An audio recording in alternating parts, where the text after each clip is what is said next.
As members file into Southern Oregon's ACBL's Unit Number 484, District 20, close to Medford, the county seat, anticipation is in the air. With some 300 members, many taught by Director Bob Fox, the play is exceptional and friendly, which is why Bob Fox is our nominee for Teacher of the Year.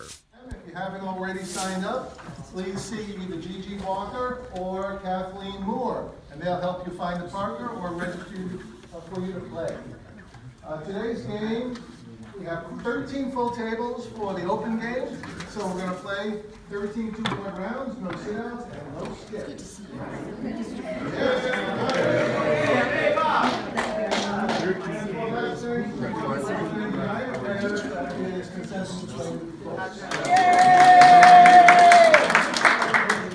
ahead and start. We have the computer up in 2 minutes. Your 199ers are going to play 5 5-board rounds. It's an owl, and you can go ahead and start. What got you into playing bridge here when you came here to Southern Oregon? Because you had played before, is that correct? Yeah, I played a little bit in college, and I've always played cards in college. My grandmother taught me when I was about 6 years old. And then I picked up bridge when I was in college and didn't have much time, so didn't get very good at it. And then, but I played every Thanksgiving with the same group of people for like 15 years, and we never got better.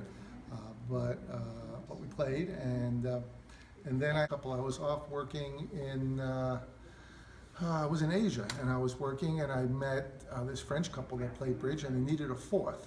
Really? And yeah, yeah, and I was a pitiful player, and the woman knew it, and she gave me a couple of lessons, and then we played, and we won. So that was very encouraging. And then when the minute we moved to Oregon, I signed up for lessons. And what was interesting, how long did it take you to become Life Master, though? Oh, just took a couple of years. Just a couple of years? Once I started, the first time I played, I won in... You're a natural. C-Strat, and then I just kept playing after that. You know this, that when you started, let's say it up about 6 or 7 years ago, you have a number of people that have gone into the Open and into Life Master who came in through your teaching, within 6 or 7 years, and they just love it. They keep showing up. Well, that's very rewarding.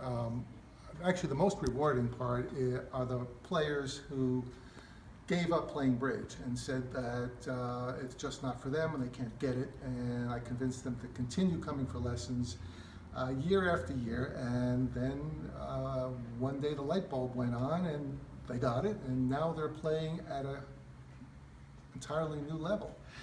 Yeah, but you already also do it. I mean, you're living out there in Sam's Valley. You come in, you do Mondays, you do Thursdays, you do Wednesdays, you do Fridays. I mean, you have really done a lot of contributing. What's the personal things that you enjoy the most? Well, obviously, having a bridge club, a home that we could come to, and not renting a space where we had to set up and break down every single day. And having our own place was a dream of mine ever since I sat on the unit board. And then other than also seeing and enjoying the way that you're watching people that have been, let's say, working underneath you, getting better, what are some of the other things that you really enjoy when you come here for this bridge? Because one of the things is we get used to it, even though we're doing it all the time. To the rest of us, those lessons are the first time we're going through, and yet you handle it as if it's the first time for you. Well, I've done most of these lessons so many times that my prep time is down to just a few minutes, and I just push a button and the lecture on that particular subject comes up. It's sort of like a Rolodex, which is nice. But I think that the most rewarding part is when I'm teaching something, and it could be for the second, third, or fourth time, because I've been doing this for a decade. And all of a sudden, a student that I've had for 5 years jumps up and says, I just got it. Eureka.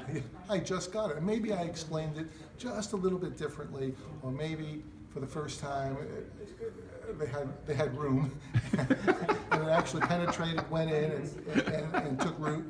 But one way or another, it worked. And that's the most rewarding thing, is when people come up to me afterwards and say, I got it today. I mean, and they're very happy. Plus the fact, you know, your wife helps out in terms of making boards, and I mean, it's really a family situation. Well, We've she all doesn't gotten play to know. bridge. She No, doesn't play cards. but she doesn't play certainly bridge. goes ahead and works with you on But it. she wants to support the club, and you know, she makes the boards for everyone. And she hasn't the faintest idea when people complain that the hands were too hard. She doesn't have no idea what they're talking about. Bob Fox teaches his classes for free, and everyone is welcomed.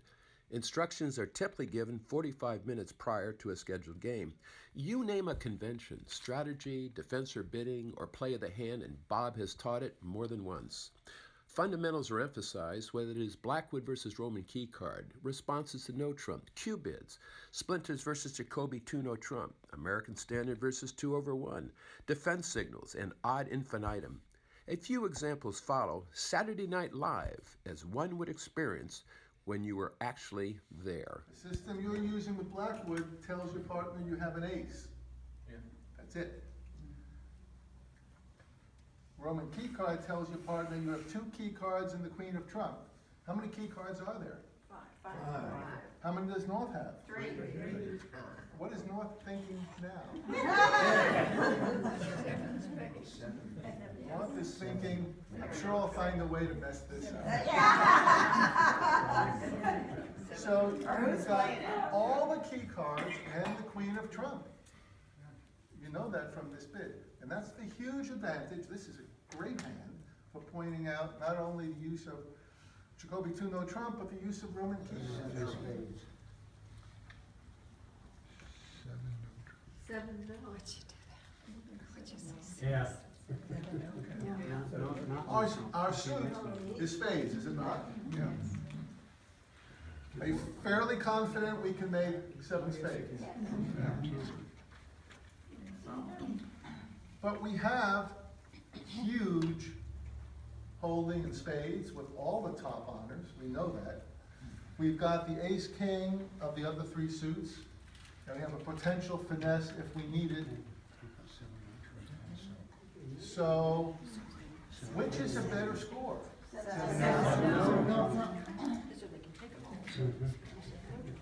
In a situation where we know we're going to need to take,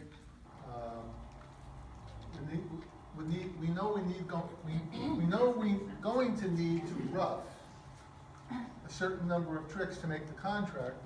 We're going to be in a suit contract. Not going to take a chance. But if I'm North, I know I have a balanced hand, and I know that South, my partner, does not have any singletons or voids.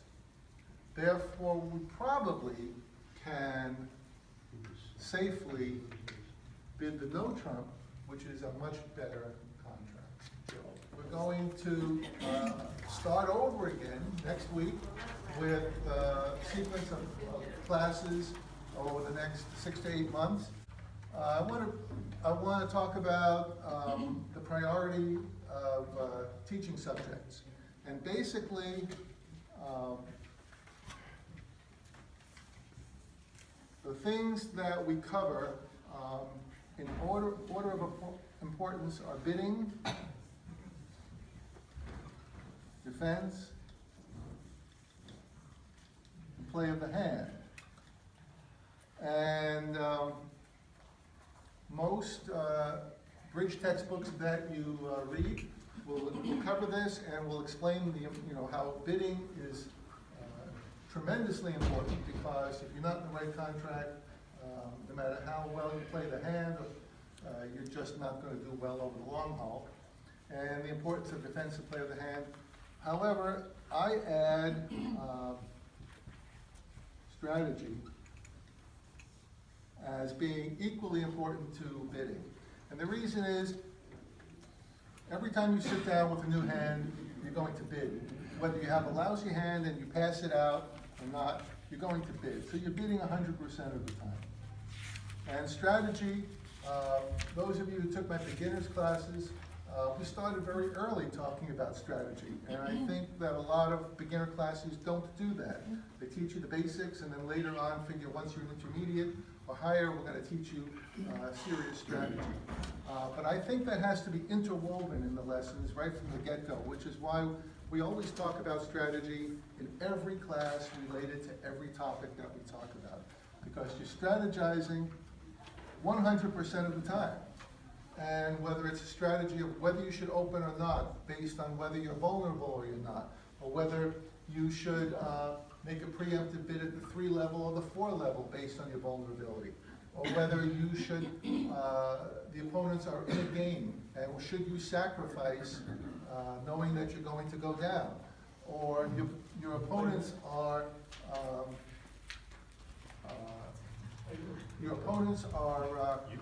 sacrificing, and should you go one more level up, or should you try to double them and set them in the contract which you think they can't make?